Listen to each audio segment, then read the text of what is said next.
Hello and welcome to the channel. In this video we're going to analyze this ad that I shot for an imaginary mattress company. Some days just feel like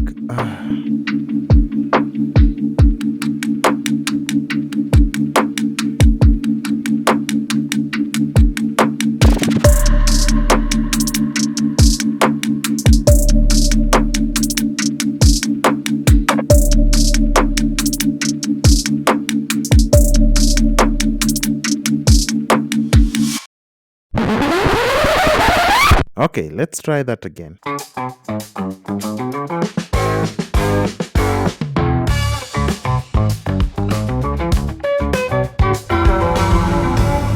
Slumber mattresses, because sleep makes all the difference. Pretty good, right? So we're going to analyze this ad shot by shot. I'm going to show you how I approach the cinematography, where I placed the camera, how I placed the lighting and audio and all that sort of thing.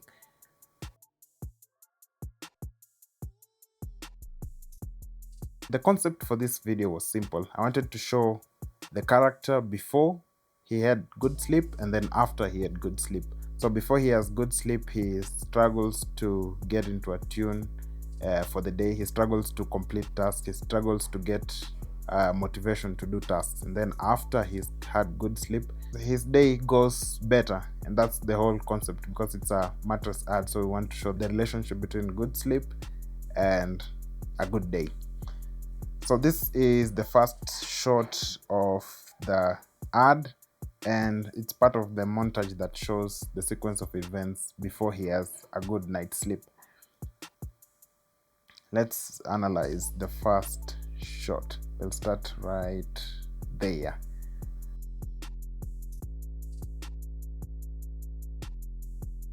Location wise, this was shot in my bedroom. It's a small room, relatively speaking.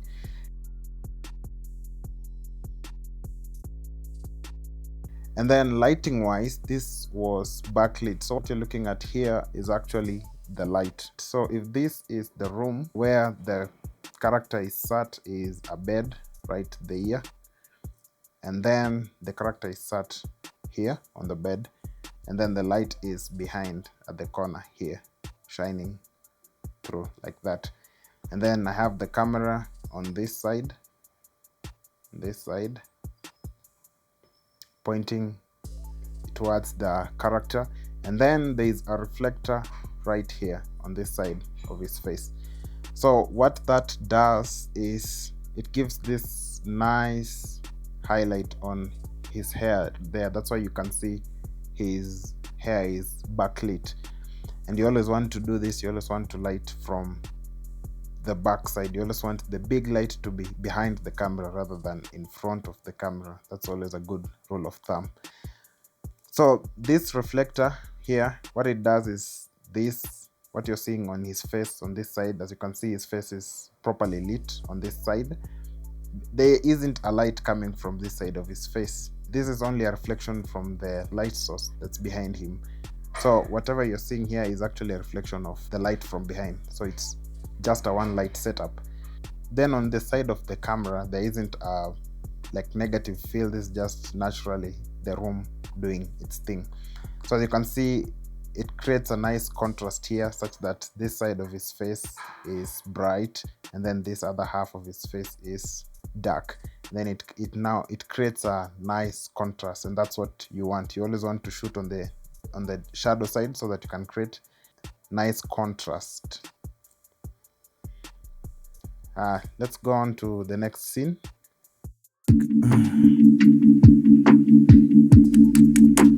So this is just a continuation of the same. It's a montage of him on the same location. This shot here actually shows what I've just talked about in more detail. So as you can see, his face is split into two. There's a dark side on this side, and then there's a light side here. And that, remember, is coming from reflector on this side of the face, reflecting the light that's coming from behind his face, bouncing it back to his face, and that's what's lighting up his face. And this side, as you can see, is falling into shadow, and it's creating a really nice contrast on his face. I actually like this shot a lot. I want you guys to notice also there's a bit of glow on the bright sides of the shot. That was added in post. So I added a bit of glow effect in post, and that's supposed to sell this dreamy look. So ideally, in the scenes that he was not properly slept, I did this intentionally so that it looks like he's in a dream. He's still dreaming, he's not woken up yet. And then in the coming scenes where he's well rested, this is done away with completely, so it doesn't look dream. It looks like he's woken up and is in the real life. Yeah, and he's enjoying life and he's motivated in that coming scene. Yep. And the glow effect is even more apparent in this shot right here. As you can see, just on his shoulder, this is very apparent here. On his shoulder, you can see there is a nice glow effect here taking shape, and that's also part of the glow effect I just talked to you about, and it's supposed to sell this dreamy look to it. And the character actually did a good job acting. Should win an Oscar for that. So this is the next shot in the sequence, and this is happening in my living room, and it's a continuation of the sequence where he's not slept properly. And so the same principles apply. There's still a glow effect, and the character is actually tired at this point.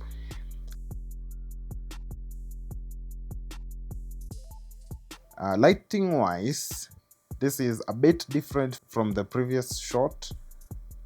There is a few things going on here. So the light is actually I'm gonna draw the room first of all. So if this is the room, the character is actually on this side. This is the desk and the character is sitting right there. The lighting is actually on this side,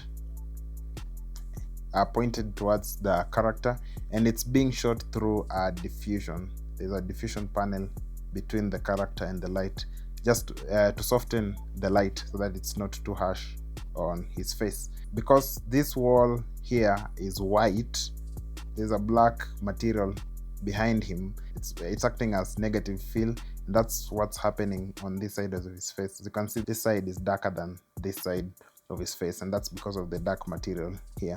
And then there's a window here, and that does nothing apart from raising the overall exposure of the room. It's not affecting our character, it's just the ambient light in the room. There's a bit of glow going on in the window there, as you can see, and the bright spots of the shot, and that's still the same case as the previous shot.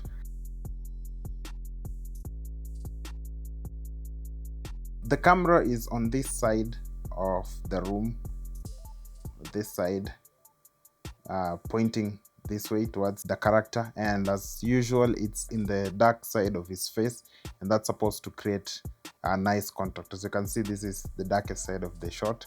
The light, as I've said, is coming from this side towards him, and there's a black diffusion on this side. So if you split the character into two halves, you'll see that this is the shadow side, and then this is the light side, and you always want your camera to be on the shadow side of your character.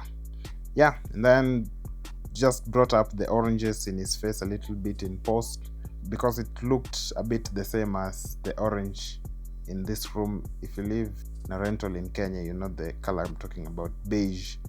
It was too similar to his skin, so I just had to dial that down a bit in post and then bring up the orange in his face so that there's a bit of contrast between them, so it's not the same thing, it doesn't look monochromatic. Okay, there's also another thing going on here. The shot is split into three parts. Foreground here, there's the midground, which is the character, and then there's the background over there. So that's something you always want to consider when doing your shots. You want to put your shot into layers so that everything is not on the same focal plane. You want some things to be in the background, the midground, which is typically the subject, and then the background. The blue sweater I'm wearing is actually very intentional. If you know the color wheel, you know the concept of complementary colors. The color wheel looks like this, and then if you look at the color wheel, the blues always complement the grays. So if blue is on this side, orange will always be on this side, the color wheel. So if you have something that's orange, like for example a person's skin, it's always nice to have something that complements that in the shot, and that's the blue in this, which is on the opposite side of the color wheel. And that's why I have a blue sweater, so it just complements the skin, it makes it pop a little bit more, as opposed to if I had worn a gray or a red sweater. So that's just something to put in mind. Let's move on to the next shot. Something else I want you to notice is between the shots I'm doing a cross dissolve, and that's supposed to show the passage of time. So it's not just a fancy transition I'm doing because I want to do it. It's something I'm doing because it gives the illusion of the passing of time. And I mean, technically you could just do any other transition like the cheesy ones, but they wouldn't sell the same effect as this one does. As you can see, one shot fades into the next shot. That sells the idea that time is passing. The lighting for this is just similar to the other one. I didn't really change anything because the character is far away. We're not seeing any details in his face, so we don't need to be too elaborate with our lighting. So that's why I didn't change anything in the lighting, just left the room as it is. And also it helps with the cross dissolve, because if I changed anything in the room, then the cross dissolve would not work because the lighting would keep changing between the shots. So it was important to keep it as it is. So that's why you have the same shot. So it's on a tripod actually, just stood on a tripod. Nothing's changing except the character. Not every shot needs to be moving.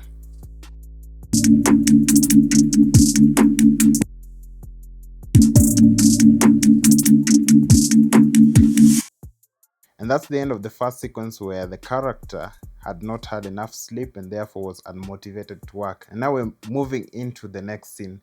And what I did for that, as you can see, and what I did for this part is I took the video from the start up to where we are right now.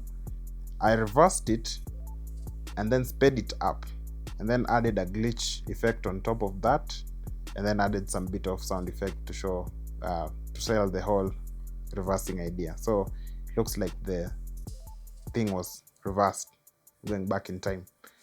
Okay, and I think it turned out pretty well actually, quite like the effect. Right, so we're back to where we started, and the lighting and shots remain the same. This is the exact same thing as where we started. Just move it forward a bit. So we're seeing the same thing here. The light is coming from the back, and then there's a bounce card here. It's bouncing light from behind into his face, and then the camera is on this side of his face, on the shadow side of his face, and this is the side where the camera is at. That's why we're seeing this nice contrast here. So there isn't a glow effect for this one because he's well rested, so I didn't want to have it look dreamy as the previous shot. I removed the glow effect for this one. The same shot, just a change of outfit for the character so that it looks like a different day. Obviously it's the same day. Actually shot this and the other one at the same time while changing clothes. So that's that shot. And then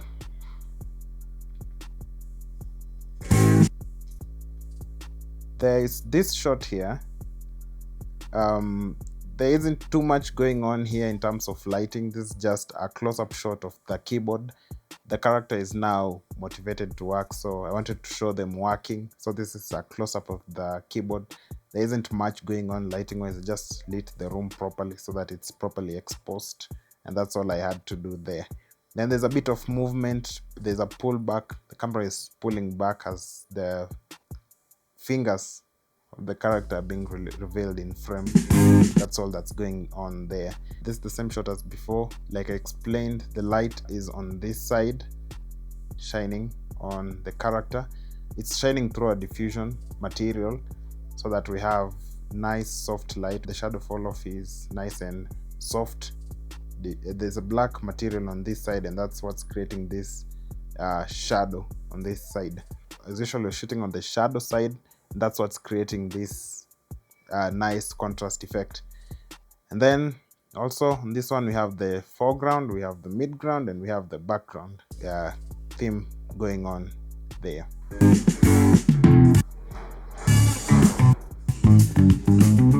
Same shot going on there, same shot with the fingers. And we have the Slumber Mattress slogan. Remember, it's not a real mattress company, although if you are a real mattress company and you want me to shoot an ad, you can reach out to me. I'll shoot a better one than this. I just did a Gaussian blur on the video and then placed the Slumber Mattress logo and slogan here, and that's the end of the ad.